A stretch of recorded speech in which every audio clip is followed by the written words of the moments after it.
The year was 1347, and the air over the port city of Kaffa was thick with more than just the salt of the Black Sea. It was heavy with the copper tang of blood and the invisible, cloying scent of rot.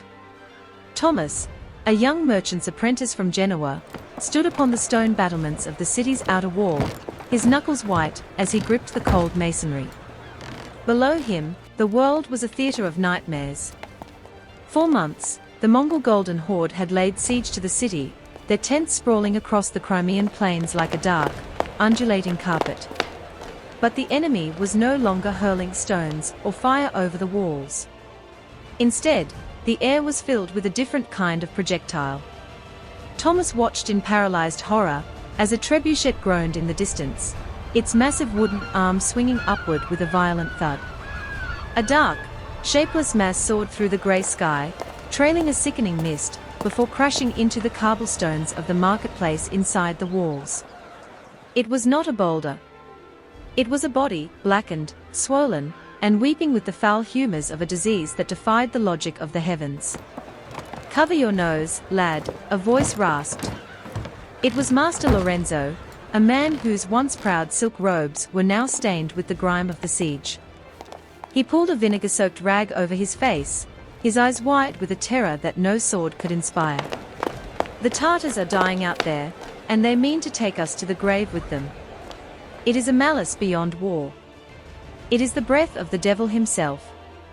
Thomas looked down at the impact site. People were screaming, scattering like ants, yet some stayed behind to drag the remains away for burial. They did not know that the invisible touch of the dead was already settling upon them. The Great Dying, as the Whispers called it, had entered Kaffa not through the gates, but through the sky. By nightfall, the city felt like a tomb waiting for its occupants to stop breathing. Thomas retreated to the lower quarters near the docks, where the Genos galleys bobbed restlessly in the harbor. The sounds of the city had changed. The rhythmic chanting of the monks had been replaced by the frantic, wet coughing of the dying and the low, rhythmic thud of carts being dragged over stone. He found himself sitting in the corner of a cramped warehouse, the smell of damp grain failing to mask the stench of the streets. His mind raced back to his home in Italy, the sun-drenched hills of Liguria, the scent of basil and pine. It felt like a dream from another life. Here, the only reality was the buboes, the hard, painful swellings that appeared in the groins and armpits of the afflicted, turning from angry red to a necrotic, bruised black. "We have to leave, Master," Thomas whispered, his voice trembling. "The ships are ready. If we stay, we are but meat for the pits." Lorenzo looked at him, his face pale in the flickering candlelight. "And where shall we go, Thomas? If this plague is a scourge from God, can we outrun his reach? The sailors say the rats on the ships are dying too. They fall from the riggings like heavy fruit." "To the sea," Thomas insisted, fueled by a primal desperation. "The sea is vast. Perhaps the salt air will wash the air clean. We have the spices, the silks, we can sell them in Messina or Marseille. We cannot die in this cage." The decision was made in the frantic hours before dawn. Thomas helped load the last of the crates onto the Santa Maria, a sturdy galley with a crew of terrified men. As they cast off the lines, the city of Kaffa was a silhouette of misery against the rising sun. From the shore, the cries of those left behind echoed across the water, a haunting, melodic grief that seemed to ripple through the waves. As the sails caught the wind and the city receded into a blur of stone and smoke, Thomas felt a momentary surge of relief. He watched the white wake of the ship cutting through the dark water, thinking they had escaped the darkness. He did not notice the small, black rats scurrying deep within the hold, nesting among the expensive silks. He did not see the tiny, frantic fleas jumping from the cooling bodies of the rodents to the warmth of the sleeping sailors. The ship was a floating fortress of hope, but beneath the deck, the silent passenger was already making itself at home. The voyage home had begun, but the shadow they carried would soon turn the Mediterranean into a sea of ghosts. Thomas leaned against the rail, breathing in the cold spray, unaware that the itch on his neck was the beginning of the end of the world he knew. The Mediterranean was no longer a highway of commerce, it had become a vast, blue graveyard. For weeks, the Santa Maria had drifted, the wind teasing its sails while the men on board withered like unwatered vines. Thomas sat on the middeck, his eyes hollow and rimmed with red. The rhythmic splashing of the oars had long since ceased, replaced by the heavy, rhythmic thud of the waves against a hull that felt increasingly like a coffin. The transition from a crew of 70 to a handful of ghosts had happened with a speed that defied prayer. First, it was the cook, a barrel-chested man who had survived storms in the Atlantic, only to collapse over a pot of salted beef. By the next evening, he was a mass of blackening sores and delirium. Then, the terror had truly set in. Master Lorenzo, the man Thomas looked to as a father, had been among the next to fall. Thomas could still hear the wet, rattling gasps of Lorenzo's final hours, the way he had begged for water that he couldn't swallow, and the terrifying heat that radiated from his skin like an oven. "Throw them over," the boatswain had croaked 3 days ago, his own voice breaking. "Unless you want to sail with the dead until the wood rots beneath us." Thomas had helped heave the bodies of his friends and mentors into the deep. There were no priests to offer the viaticum, no bells to toll. There was only the splash, the momentary ripple, and the haunting silence that followed. Now, as the Sicilian coast finally appeared on the horizon like a jagged tooth of rock, Thomas was one of only 12 men left standing, and even they walked with the gait of the condemned. The port of Messina loomed ahead under a scorching midday sun. It should have been a sight of jubilation, a return to the safety of Christendom. But as the Santa Maria limped toward the harbor, the crew saw that they were not the first to arrive with such a cargo. Several other galleys from the east were already anchored or run aground, their masts tilting at drunken angles. "Signal them," the captain shouted, though his voice was little more than a whisper. "Tell them we carry silk. Tell them we need a physician." As the ship drew closer to the stone piers, the stench of the city met them halfway, a thick, cloying miasma of vinegar, sulfur, and unburied waste. On the docks, the usual bustle of merchants and porters was gone. In its place was a frantic, disorganized chaos. Men in black robes moved among the crowds, shaking bells and shouting for repentance, while others dragged wooden sleds piled high with what looked like cordwood, but were unmistakably human limbs. The Santa Maria bumped against the quay with a jarring shudder. A group of port officials, their faces muffled by thick cloths, approached the edge of the dock, waving long poles to keep the sailors back. "Keep your distance," one of them screamed, his voice muffled and panicked. "Which port? Where do you hail from?" "Kaffa," Thomas cried out, leaning over the rail. "We have been at sea for months. We have the plague among us, but we have survivors. Please, in the name of the Virgin, give us bread and a place for the sick." The official's eyes, visible above his mask, filled with a mixture of pity and cold, hard pragmatism. "Kaffa. The Genoese ships that arrived yesterday brought the death with them. Half the city is already shivering in their beds. You are too late, boy. Messina is a charnel house." Despite the warnings, the desperation of the crew was too great. Several men leaped from the ship onto the stone pier, ignoring the shouts of the guards. They scattered into the narrow alleys of the city, carrying the invisible fire within their blood. Thomas watched them go, but he remained on the deck, his gaze fixed on a young girl standing near a fountain just past the harbor gate. She was weeping, her hands stained with the black soot used to mark the doors of the infected. By nightfall, the thin veneer of order in Messina had buckled. The local authorities, realized that the pestilence was already deep within their walls, abandoned the docks. Thomas finally stepped onto solid ground, his legs shaking. The air in the city felt stagnant, as if the very wind had died. He walked through the streets, passing grand villas where the windows were shuttered tight, and humble hovels where the doors stood wide, revealing the grisly scenes inside. He saw a mother sitting on a doorstep, cradling a child whose face was a mask of purple bruises. She wasn't crying anymore, She was simply staring at the moon with a terrifying, vacant intensity. "Is there no one to help?" Thomas asked a passing friar, who was clutching a crucifix so tightly his knuckles were bleeding. "Help," the friar laughed, a sound that bordered on madness. "The physicians are dead, the lawyers have fled to the hills, and the Pope is behind a wall of fire in Avignon. The stars have aligned against us, boy. The humors of the earth have turned to poison. This is the end of the days of man." Thomas realized then that the ship had not been an escape. It had been a bridge.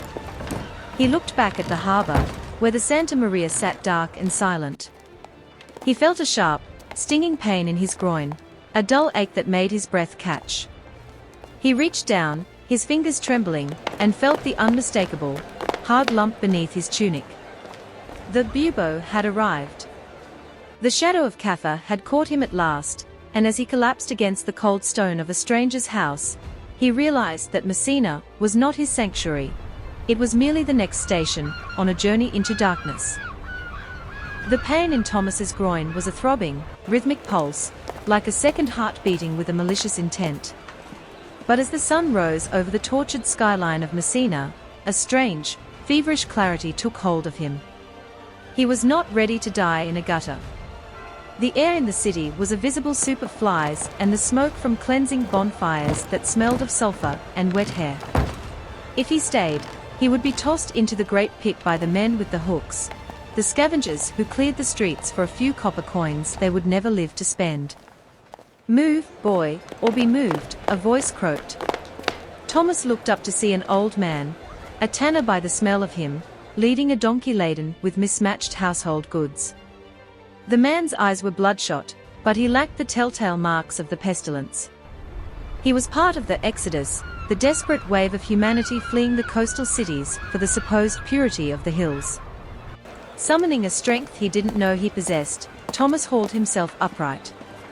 He used his belt to tie a thick wad of wool over the swelling in his leg, hoping to dull the friction of his stride. He had heard the rumors. The rich were fleeing to their mountain villas, believing that the miasma of the plague could not climb the thin, cold air of the peaks. To Thomas, it was a slim hope, but it was the only one left. Leaving the city was a descent into a new kind of hell. The main road leading inland was choked with a procession of the damned. Noblemen in carriages pushed through throngs of peasants, priests carried heavy reliquaries, chanting psalms that were drowned out by the screams of those who collapsed mid-stride. No one stopped to help the fallen. To touch another person was to invite the death to leap from their skin to yours. As Thomas walked, the landscape of Sicily, usually so lush and welcoming, took on an eerie, abandoned quality. The harvest was rotting in the fields. Golden wheat bowed low to the earth, heavy with grain that no one would reap.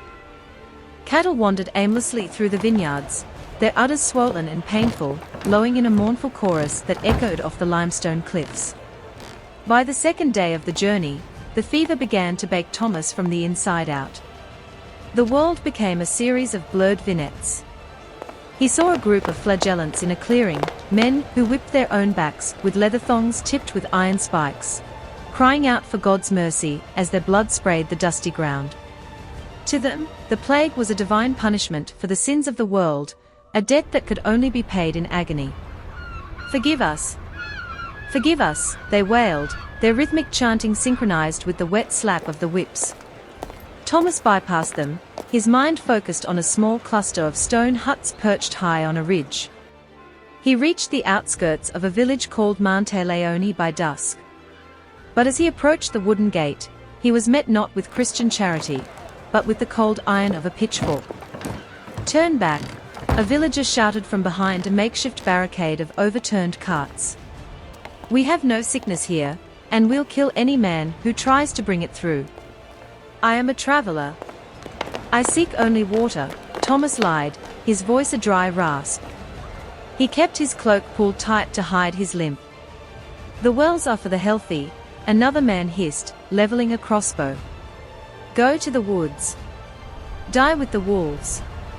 If you step another foot forward, we'll burn you where you stand." This was the new law of the land, the death of empathy. The plague had dissolved the bonds of society, turning neighbor against neighbor, and father against son. Thomas retreated, stumbling into the dense olive groves that carpeted the lower slopes.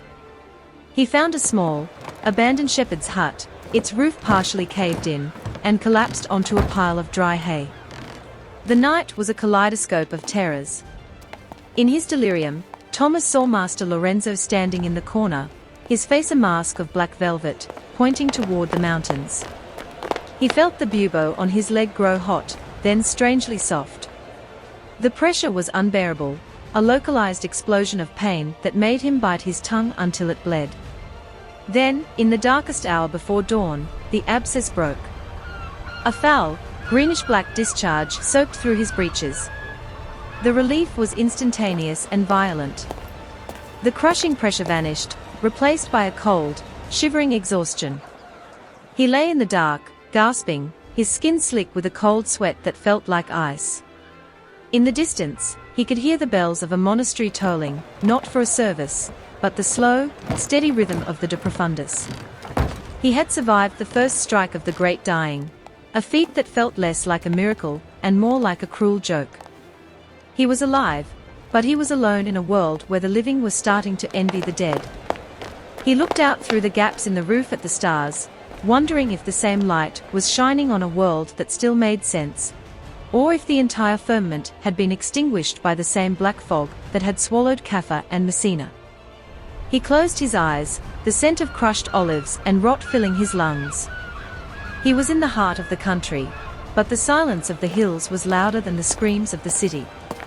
Thomas awoke to the sound of a rhythmic scraping. The shepherd's hut was bathed in a dim, dusty light, and the air was thick with the scent of burning sage and vinegar. For a moment, he believed he was already among the spirits, but the sharp, biting sting in his thigh anchored him to the world of the living. Sitting in the shadows was a figure that looked like a nightmare birthed from the plague itself.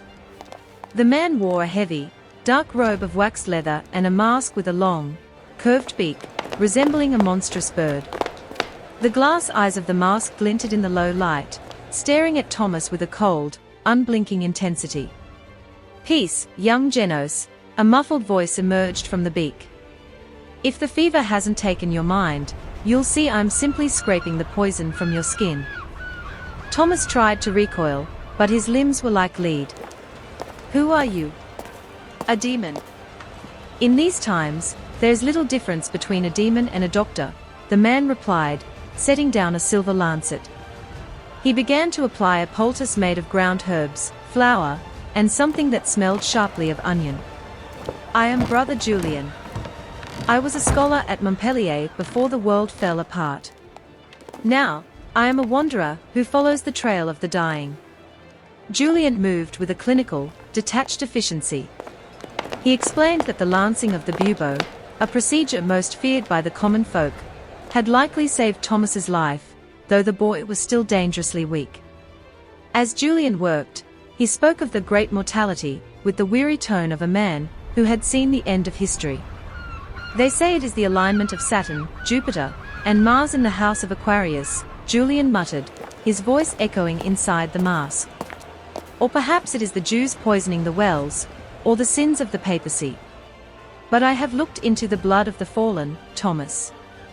It is a corruption of the air, a pestilence that feeds on the heat of the body." For 3 days, Thomas remained in the shepherd's hut under the care of the bird-masked healer. Julian was a man of contradictions, fearless enough to touch the infected, yet cynical enough to believe that humanity was a lost cause. He fed Thomas thin broths and water purified with wine, watching the boy's recovery with a strange, academic curiosity.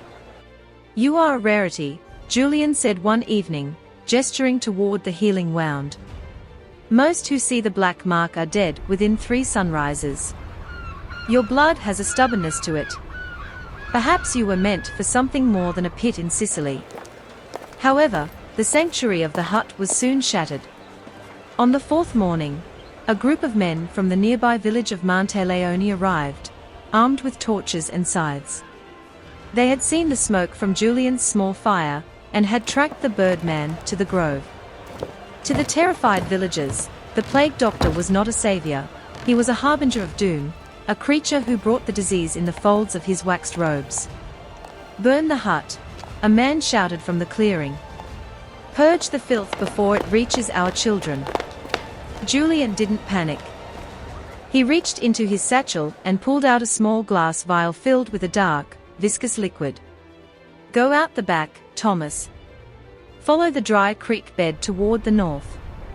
There is a monastery in the valley, San Giovanni. The monks there still take in the weary, if only to hear their final confessions." "What about you?" Thomas asked, his voice returning to him. "I have the protection of my office," Julian said, though there was a grim irony in his tone. "And if that fails, I have the protection of the grave. Go." As Thomas slipped through the rear opening of the hut, he heard the roar of the flames and the angry shouts of the villagers. He didn't look back. He ran with a limp that was slowly fading, driven by a new, singular purpose: to find a place where the world hadn't turned to ash.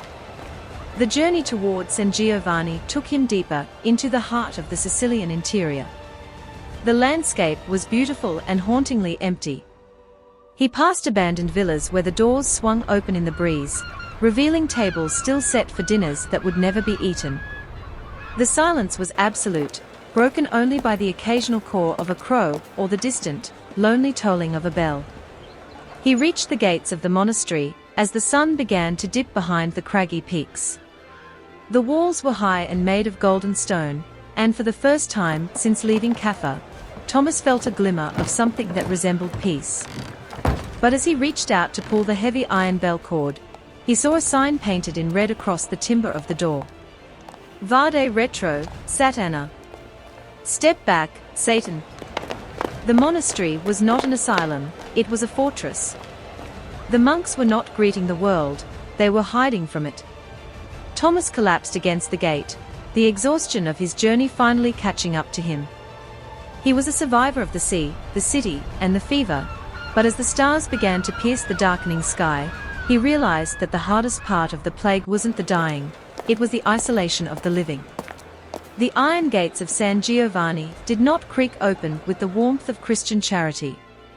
Instead, a small wooden shutter at eye level slid back, revealing a pair of eyes clouded by age and an overwhelming, paralyzing fear. Thomas stood in the dirt, his clothes tattered and stained with the remnants of his ordeal, looking less like a merchant's apprentice, and more like a specter of the very death the monks sought to exclude. "I am clean," Thomas shouted, his voice cracking. He pulled back his tunic to show the scarred, closed wound where the bubo had been. "I have had the great mortality and survived it. I carry no breath of the grave." The monk behind the gate, a man who had likely spent his life in quiet contemplation of the divine, hesitated. In the theology of the 14th century, surviving the plague was seen by some as a sign of God's favor, a physical manifestation of a soul preserved for a purpose. Slowly, the heavy bolts groaned, and the gate opened just wide enough for Thomas to slip through. The courtyard of the monastery was a stark contrast to the chaotic, blood-slicked streets of Messina. Here, the air was perfumed with lavender and rosemary, herbs grown in the central garden to ward off the corrupt vapors. Yet, the silence was unnatural. Usually, a monastery of this size would hum with the cantus planus, or the clatter of the scriptorium. Now, the few monks Thomas saw moved like shadows, keeping their distance from one another, their cowls pulled low. "I am Brother Peter," the old man whispered, leading Thomas toward a stone cell in the guest wing. "You may stay, but you must remain in this quarter. We have lost 12 brothers in a single week. The abbot has decreed a rule of absolute silence to prevent the air from being stirred by speech." Thomas soon learned that even in a fortress of God, the plague was a master of infiltration. The monastery had become a microcosm of the crumbling world outside. The brothers were divided. Some spent their days prostrate in the chapel, begging for a mercy that seemed increasingly distant, while others had locked themselves in their cells, refusing to emerge even for food. In the isolation of his cell, Thomas found his mind wandering back to the Santa Maria. He realized that he was a man without a world. His master was dead, his home in Genoa was likely a wasteland, and his very survival felt like a burden. He began to assist Brother Peter, who was the only one brave, or perhaps senile, enough to tend to the few sick brothers in the infirmary. It was in the infirmary that Thomas saw the true face of the era's despair. He saw the abbot himself, a man of immense learning and power, reduced to a shivering mass of agony. The abbot's skin had turned a deep, mottled purple, and he drifted in and out of a fevered sleep, muttering in Latin about the fourth horseman, and the opening of the seals. "They think the walls keep it out," Peter said softly as he bathed the abbot's forehead with cool water. "But the plague is not a thief that climbs a wall. It is the wind. It is the dust. It is the very sins we carry in our hearts." One night, as Thomas sat by the window of the infirmary, he watched a line of torches snaking up the mountain path toward the monastery. It wasn't more refugees. It was a group of Bianchi penitents dressed in white robes, carrying heavy crosses. Their voices rose in a haunting, minor key dirge that cut through the silence of the cloister. They stayed outside the walls, their presence a grim reminder that there was no corner of the earth left untouched by the panic. By the end of the week, Brother Peter failed to show up for the morning prayers. Thomas found him in the herb garden, slumped over a patch of sage, his hands still clutching a trowel. There were no marks on him yet, but his breath was shallow and smelled of the sweet, sickly rot Thomas had come to know too well. "Leave this place, boy," Peter rasped, his eyes fluttering open. "The silence here has become a tomb. Go north, across the straits, to the mainland. If the world is to begin again, it will not start behind locked doors." As Peter breathed his last, Thomas felt a shift within himself. The fear that had propelled him from Caffa to Messina, and from the hills to the monastery, had finally burned itself out, leaving behind a cold, hard resolve. He realized that the monk's strategy of withdrawal was a slow suicide. To live, one had to move. To survive, one had to outpace the shadow. He gathered a small satchel of dried fruit, a flask of wine, and a handful of the medicinal herbs Julian had used. As he walked toward the gate, he found it unguarded. The brothers who remained were either too ill to care, or too deep in prayer to notice the world passing them by. Thomas stepped out of the monastery, and onto the mountain path. Below him, the valley was shrouded in a thick, morning mist that looked like a white sea. Somewhere beyond that mist lay the Italian mainland, and beyond that, the rest of Europe, currently convulsing in its final throes, or perhaps, as he hoped, beginning a slow, painful transformation. He began his descent, a lone figure in a landscape of ghosts, heading toward the coast where the narrow strip of water separated Sicily from the rest of the world. He was no longer just an apprentice, he was a witness. The Strait of Messina was a ribbon of churning silver, a narrow divide that promised a new land, but offered no guarantee of a better fate. Thomas reached the shoreline to find the once bustling ferry crossings abandoned. The skeletal remains of burnt boats littered the sands, set ablaze by those who believed fire could purge the very water of its contagion. It took 2 days of scouring the coast before he found a fisherman, a man named Giacomo, whose grief had rendered him fearless. "My wife and sons are in the pit," Giacomo said, his voice flat as he pushed a small, weathered skiff into the surf. "The mainland cannot be worse than the silence of my own hearth. If the sea takes us, at least we won't die shivering in the dark." The crossing was treacherous. The currents of the Scylla and Charybdis seemed to mirror the turmoil of the age, pulling at the oars with a hungry strength. As they reached the shores of Calabria and began the long trek north toward Naples, the scale of the devastation became even more apparent. The great mortality had not just taken lives, it had dismantled the hierarchy of the world. They passed hamlets where the only inhabitants were hogs rooting through gardens and dogs that had grown wild and predatory. By the time the sprawling walls of Naples appeared, the winter of 1348 had begun to set in, bringing a biting chill that did little to kill the sickness. Naples was a city of 100,000 souls, or at least it had been. Now, it was a labyrinth of terror. King Joan's capital was paralyzed. The nobility had retreated to their fortified castles in the hills, while the poor were left to rot in the crowded, airless Barsi near the docks. "Look there," Giacomo whispered, pointing to the harbor. The bay was full of ships, but they were motionless. No cargo was being unloaded, no bells rang for the arrival of spice or grain. Instead, small boats plied the waters, their crews using long gaffs to pull floating corpses from the waves to prevent them from clogging the port. The city was a machine that had ground to a halt, its gears jammed by the sheer volume of the dead. Thomas and Giacomo entered through a side gate, bribing a terrified guard with a silver coin Thomas had scavenged from the monastery. The interior of Naples was a sensory assault. The smell was the worst, a thick, humid stench of unwashed bodies, stagnant water, and the omnipresent sweet rot of the infected. Every street corner featured a pile of belongings, clothes, furniture, even holy icons, thrown out by families who believed the objects themselves carried the curse. They found shelter in a half-collapsed stable near the church of Santa Chiara. Thomas, now steeled by his own survival, began to use the knowledge he had gleaned from brother Julian. He spent his days venturing out, not for profit, but for a strange, grim sense of duty. He carried a jar of vinegar and a satchel of dried herbs, helping those he could, though help often meant nothing more than a cup of water, and a prayer whispered in a language they understood. "Why do you bother?" Giacomo asked one evening, huddling over a small fire of broken crates. "You've seen 1,000 die. You cannot hold back the tide with a tin cup." "I am not holding back the tide," Thomas replied, his hands stained with the juices of crushed garlic and rue. "I am proving that we are still men.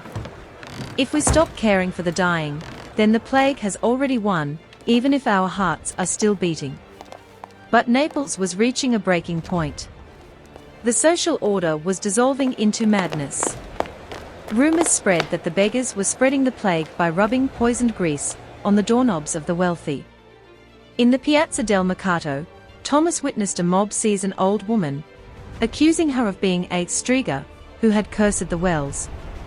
Before he could even shout a protest, they had ended her life in a flurry of stones and rage. The terror was turning into a frenzy.